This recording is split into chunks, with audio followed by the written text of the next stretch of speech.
Dear students of 10th class, हम heredity जो topic है उसको डिस्कस कर रहे थे।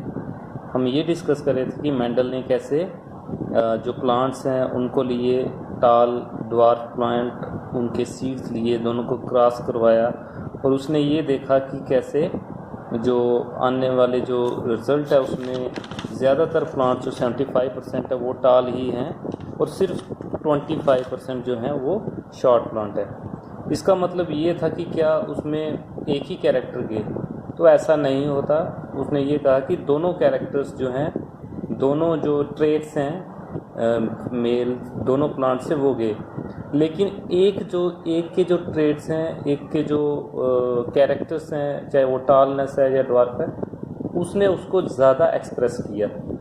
ठीक है, दोनों में से एक जो था वो डोमिनेंट था और दूसरा रिसेसिव था। रिसेसिव मतलब उसने वो एक्सप्रेस नहीं किया उसने अपने आप को, और इसी वजह से जो क्या होता है कि कुछ जीन्स जो होते हैं मतलब अल्टीमेटली जो जीन्स होते हैं वो जो कंट्रोल करते हैं ट्रेड्स को, जीन्स जो हैं वो बताते हैं कि प्रोटीन कौन सी बनानी है सेल्स में, फिर उस प्रोटीन जो इंजाइम्स हैं प्लांट्स में वो कैसे बनाने हैं।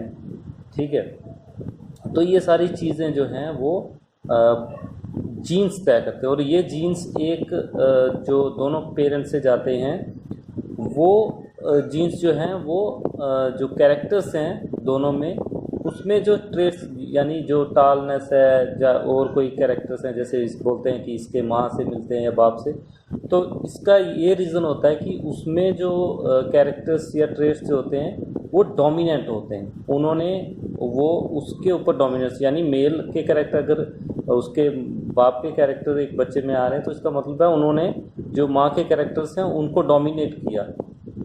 ठीक है, या उसमें अगर माँ के कैरेक्टर था, उसने जो बाप के कैरेक्टर्स से ट्रेट्स हैं उस पर डोमिनेट करके उन्होंने अपने आप को एक्सप्रेस किया। सो ये मेंडल की जो थ्योरी थी वो कहती है। अब how do these traits get express, ये ट्रेट्स एक्सप्रेस कैसे होते हैं। So how does the mechanism of heredity work, जो मैकेनिज्म है हेरिडिटी का वो कैसे काम करता है। Cellular DNA is the information source of making proteins in the cell. जो सेल्यूलर डीएनए होता है सेल के अंदर, सेल्यूलर मतलब सेल का, सेल के अंदर जो डीएनए होता है, सेल के अंदर डीएनए कहाँ होता है, न्यूक्लियस में। न्यूक्लियस के अंदर जो क्रोमोसोम्स होते हैं, क्रोमोसोम के अंदर और न्यूक्लियस के अंदर एक और आर्गन होता है जो एक्स्ट्रा सेल्यूलर जिसमें डीएनए होता है, वो होता है माइटोकॉन्ड्रिया। माइटोकॉन्ड्रिया में भी डीएनए होता है। इसी तरीके से न्यूक्लियस में डीएनए होता है और क्रोमोसोम्स में होता है। क्रोमोसोम्स जो हैं उनके अंदर जीन्स होते हैं, और ये क्या करते हैं डीएनए, ये डीएनए जो है वो बताता है, DNA is the information source for making, की कौन सी प्रोटीन बनानी है वो डीएनए बताता है। A section of DNA that provides information for one protein is called the gene of that protein. जो एक सेक्शन डीएनए की होती है जो बताती है कि कौन सी प्रोटीन बनानी है, उनको हम क्या बोलते हैं, जीन्स। सो अल्टीमेटली ये जीन्स ही होते हैं जो बताते हैं कि कौन सी प्रोटीन, कौन सा एंजाइम कैसे बनाना है, और वो जीन्स जो हैं अल्टीमेटली जाके आगे अपने आप को एक्सप्रेस करते हैं। इसके बाद जो है वो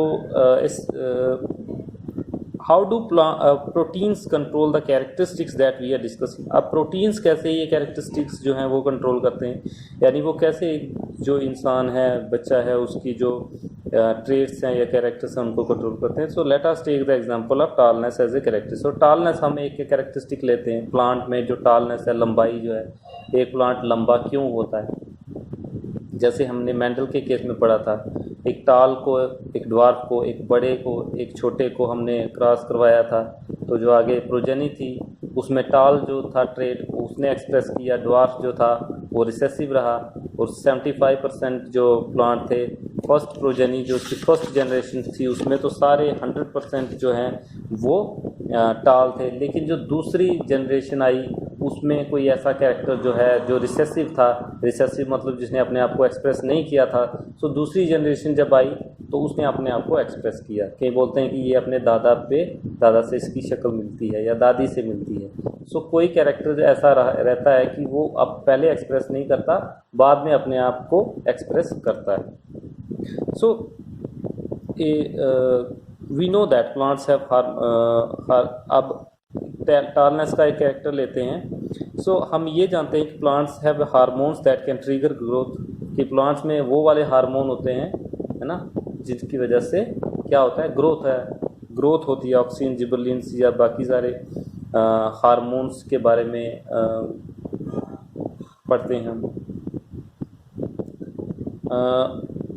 प्लांट फ्रीड कैन दस depend on the amount of a particular plant hormone. जो प्लांट का वेट है, प्लांट का टाल, कोई भी चीज़ है, वो डिपेंड करेगा कि उसमें कैसे हार्मोन्स जो हैं वो बनेंगे। The amount of the plant hormone made will depend on the efficiency. अब ये हार्मोन कितने बनेंगे ये इस पर डिपेंड करेगा कि उसकी एफिशिएंसी क्या है, मतलब वो कितने बना सकता है हार्मोन, कितना ज़्यादा हार्मोन को बना सकता है। अब हार्मोन को भी अगर हम ले तो हार्मोन को भी कौन बनाता है, इंजाइम। सो ये हमें देखना पड़ेगा। Consider now an enzyme that is important. अब इंजाइम पे बात आ गई। हमने क्या देख रहे थे, टालनेस के लिए क्या ज़रूरी होता है, हार्मोन्स। हार्मोन को कौन बनाता है, इंजाइम जो है ट्रिगर करता है। इंजाइम्स को कौन, वही आ गया gene.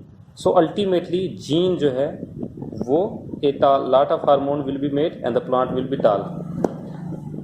If the gene of that enzyme has an alteration that makes the enzyme low efficient. अगर वो जीन जो है, जो इंजाइम को बना रहा है, जो हार्मोन को बढ़ा रहा है और जो हार्मोन जो प्लांट की हाइट को बढ़ा रहा है, अगर जीन में ही कोई तब्दीली आ जाए, वो कम एफिशिएंट हो जाए, उसका असर कम हो, तो प्लांट का जो हार्मोन होगा, जो अमाउंट वो कम होगा, उसकी वजह से प्लांट शार्ट होगा, जिसकी वजह से जो है होते हैं वो जीन्स। इसका मतलब ये है कि वो प्लांट शार्ट होगा तो लंबा नहीं होगा। इसका मतलब क्या है कि जीन जो है वही कंट्रोल करते हैं ट्रेट्स को, कैरेक्टरिस्टिक्स को।